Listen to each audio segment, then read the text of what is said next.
I'm just tired of the lies and everything, of what they said I did. I know for a fact it wasn't true. I didn't headlock it. Those are the words Carlos Losos Way spoke in court this week, finally breaking his silence in the Romeca Meeks-Blackmon murder case. The man accused of holding Romeca in a chokehold while his girlfriend shot her to death is claiming he's innocent. He says prosecutors are lying. He says he was just trying to defuse the situation. He wants justice through the truth. But here's the kicker. While Carlos is in court proclaiming his innocence, Quadajah Johnson just got hit with 5 additional charges on top of the first-degree murder she's already facing. And the judge denied her bond. Again. She's staying locked up. This case just exploded, and what came out of that courtroom on Thursday is absolutely wild. Welcome back to the Crime Trail, where we bring you detailed coverage of crime cases as they unfold. If you're new here, please hit that subscribe button, like this video, and drop a comment below. Cases like this still need visibility. The more people talking about them, the more these stories stay alive and helps families get the justice they're seeking. We are learning new details this afternoon about that deadly shooting in the South Loop back in September. A young mother got killed. Yeah. Quadajah Johnson is accused of shooting Romeca Blackmon. Johnson says it was self-defense. Well, after new charges were filed last week, Johnson was back in court today. Tia Ewing's got more on what happened. Tia. A lot has happened, Terrence and Sylvia, since we started reporting this story. And this is 20 pages of documents that I had to pour over today. We already reported on the murder charge, but now there are 5 more charges. This court document filed just this week in my hands lays out the defense's argument for why bond consideration should be granted to the 31-year-old pregnant mom. The motion argues that the responsibility to prove the case lies entirely with prosecutors. The defense says the state has not met that burden, pointing out that Johnson has no prior criminal history. She had a license to carry a firearm. Still, the state has said the victim, Romeca Blackmon, did not have a gun. Now, let's start with Quadajah Johnson. Johnson appeared in court Thursday, January 9th, and prosecutors hit her with 5 additional charges on top of the first-degree murder charge she's been fighting since December. That's right, 5 more charges. We're still waiting for prosecutors to specify exactly what those 5 charges are, but the fact that they're piling on more counts means they're building an even stronger case against her. Johnson is already facing charges for first-degree murder. These additional charges? They're insurance. Prosecutors are making absolutely sure that even if a jury doesn't convict her on the murder charge, she's still going away for a very long time on the other counts. Her defense team tried to fight back. They argued that Johnson should be released on bond while the case moves through the system. They brought up all the same arguments they've been making since day one. She has no criminal record. She had a valid concealed carry license. She was pregnant at the time of the shooting. She cooperated with investigators. She stayed in Chicago for 91 days. They also claim they have evidence that contradicts the state's version of events. According to Johnson's lawyers, 911 recordings and surveillance video tell a different story than what prosecutors are claiming. They're challenging the credibility of the state's key witness, saying that person's account doesn't match up with the physical evidence. But here's the thing. None of that mattered to the judge. Bond denied. Again, Quadajah Johnson is staying behind bars. No house arrest, no electronic monitoring, no going home to await trial. She's in Cook County Jail, and that's where she's staying until this case is resolved. The judge looked at the evidence, looked at the severity of the charges, and decided that a woman accused of shooting another woman in the face in front of children during school drop-off is not getting out. Period. Now let's talk about the moment everyone's been waiting for. Carlos finally speaks. For months, Carlos Smith Sr., also known as Carlos Losos Way, has been silent. He hasn't been charged. He's been walking around free. He's posted on social media. He's given a few interviews disputing certain details, but he hasn't had to stand in front of journalists to answer for his role in Romeca's death. Until Thursday. Carlos was at the court hearing for Quadajah Johnson, and he spoke to journalists outside the court. I'm just tired of the lies and everything, what they said I did. I know for a fact it wasn't true. I didn't headlock her. I didn't beat her with the door. I only try to defuse the situation. They keep deflecting away from that. And what I did what they saying I did made it sound harsh, and I didn't do that. So we need justice. We need justice to be served too, the truth. Let's break that down. Carlos is denying that he put Romeca in a headlock. He's denying that he beat her with a car door. He's claiming he was trying to defuse the situation, whatever that means. He says prosecutors are deflecting from the truth and making what he did sound worse than it actually was. He wants justice through the truth. But here's what prosecutors say Carlos actually did. They allege that he physically assaulted Romeca before she was killed. They claim he restrained her, making her vulnerable and unable to escape. And here's the detail that's making people's jaws drop. Prosecutors allege that Carlos fist-bumped Quadajah Johnson after the shooting. A fist bump. After the mother of his child was just shot to death, Carlos denies all of it. He says it's lies. He says he was just trying to keep the peace. He says the truth will set him free. So who do we believe? The multiple witnesses who say they saw Carlos restraining Romeca? The prosecutors who are building a case that Carlos and Johnson coordinated this attack? Or Carlos himself, who says everyone's lying about him? Here's what I want to know from you. Do you believe Carlos? Does his statement sound like someone telling the truth? Or does it sound like someone trying to save himself? Drop your thoughts in the comments, and if you haven't subscribed yet, hit that button now, because this case is far from over. Now let's lay out what prosecutors are saying versus what Carlos is claiming, because the contrast is stark. Prosecutors say, Carlos physically assaulted Romeca before she was shot. He restrained her. He made it impossible for her to escape or defend herself. And after Quadajah shot Romeca multiple times, Carlos fist-bumped Johnson. That fist bump, if true, suggests celebration, coordination, agreement. It suggests they were on the same team, and Romeca was the target. Carlos says he didn't put Romeca in a headlock. He didn't beat her with a car door. He was just trying to defuse the situation. Everything prosecutors are saying about what he did is a lie designed to make him look worse than he actually was. So what's the truth? Well, we have witnesses. Multiple parents who were dropping their kids off at school that morning saw what happened. Their statements are on record. Their testimony is going to be used in court, and according to those witnesses, Carlos was physically involved in restraining Romeca.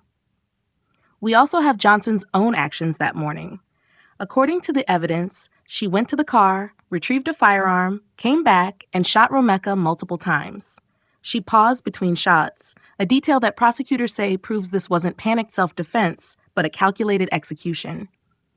And here's the question that keeps nagging at everyone following this case. If Carlos was really just trying to defuse the situation, why didn't he stop Quadajah from going to get the gun?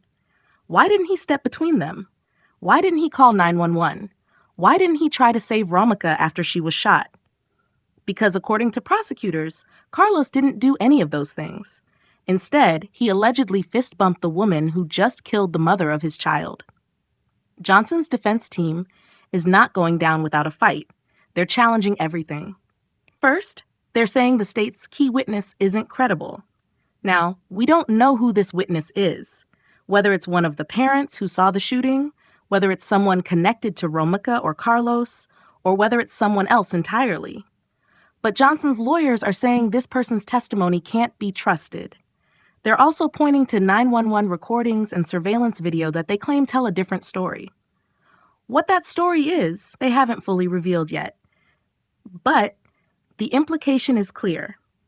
The defense is going to argue that what prosecutors say happened isn't what actually happened. Maybe they're going to argue that Romeca was the aggressor. Maybe they're going to claim that the physical evidence shows Johnson was farther away than witnesses said. Maybe they're going to present audio that makes it sound like Romeca was threatening Johnson and Carlos. Whatever their strategy is, they're building toward a self-defense argument. Johnson has maintained from day one that she feared for her life. Her lawyers are trying to create enough reasonable doubt that a jury might believe her. But here's the problem with that strategy. You have multiple witnesses who saw it. You have the pause between shots that suggests deliberation, not panic. And you have Carlos's alleged fist bump after the shooting, which completely undermines any claim that this was a tragic accident or a desperate act of self-defense? And why hasn't Carlos been charged? This is the question that keeps everyone up at night. If Carlos played a role in Romeca's death, if he restrained her, if he assaulted her, if he fist-bumped Johnson after the shooting, why is he walking around free? There are a few possible explanations. Possibility 1. Prosecutors are using Carlos as a witness against Johnson. If Carlos is willing to testify about what happened that morning, about Johnson's state of mind, about the events leading up to the shooting, about what was said and done, prosecutors might be offering him some form of immunity or at least delaying charges against him until after Johnson's trial. But here's the problem with that theory. Carlos is denying everything prosecutors say he did. He's not cooperating. He's claiming innocence. So it doesn't seem like he's playing ball with prosecutors to testify against Johnson. Possibility 2. Prosecutors are still building a case against Carlos. Charging someone as an accomplice to murder requires proving that they knew the murder was going to happen and that they intentionally facilitated it. If Carlos claims he had no idea Johnson was going to get a gun and start shooting, that becomes harder to prove. Prosecutors might be waiting for more evidence. Maybe Johnson will eventually flip on Carlos and admit they planned it together. Possibility 3. There's simply not enough evidence to charge Carlos right now. As frustrating as that is, prosecutors need to be absolutely certain they can prove their case beyond a reasonable doubt. If they charge Carlos prematurely and lose, he can never be charged again for the same crime. So they're being careful. But the Meeks family? They're done waiting. They want Carlos charged. They want him behind bars. They want him to face the same consequences that Quadajah Johnson is facing. And they're not going to stop demanding accountability until that happens. While Carlos is in court proclaiming his innocence and Quadajah is fighting the charges against her, Romeca's family is still grieving. Romeca's mother is raising her grandson, a 7-year-old boy. That little boy still asks about his mommy. He still doesn't fully understand why she's not coming home. He's processing trauma that most adults couldn't handle. Romeca's siblings have been vocal on social media, at court hearings, and in the media.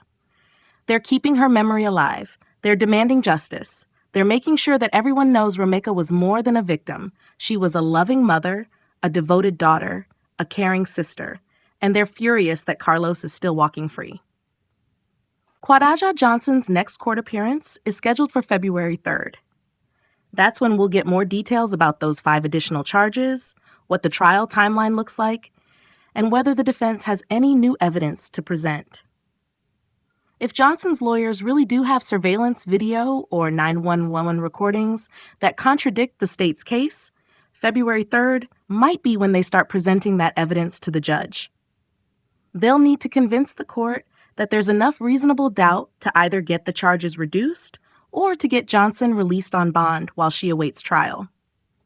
But based on how this hearing went, with the judge denying bond again, it doesn't look like the court is buying what the defense is selling. As for Carlos, it's still unclear whether he'll ever be formally charged. His statement might have hurt him more than helped him. By denying everything so emphatically, he's backed himself into a corner. If prosecutors can prove he's lying, if they can show video evidence of him restraining Romeca, or if Johnson eventually testifies against him, Carlos is going to have a very hard time explaining why he lied. The truth is going to come out eventually. And when it does, Carlos might regret speaking out at all. This case is a reminder of just how dangerous co-parenting situations can become when emotions aren't kept in check. Romeca was just trying to drop her son off at school. That's it, a routine Monday morning task that millions of parents do every single day without thinking twice. But because Carlos couldn't handle co-parenting maturely, because Quadajah couldn't accept that Carlos had a child with another woman, Romeca is gone. A 6-year-old boy is traumatized for life. A mother has lost her daughter. Siblings have lost their sister. And for what? Because 2 adults couldn't walk away from a confrontation?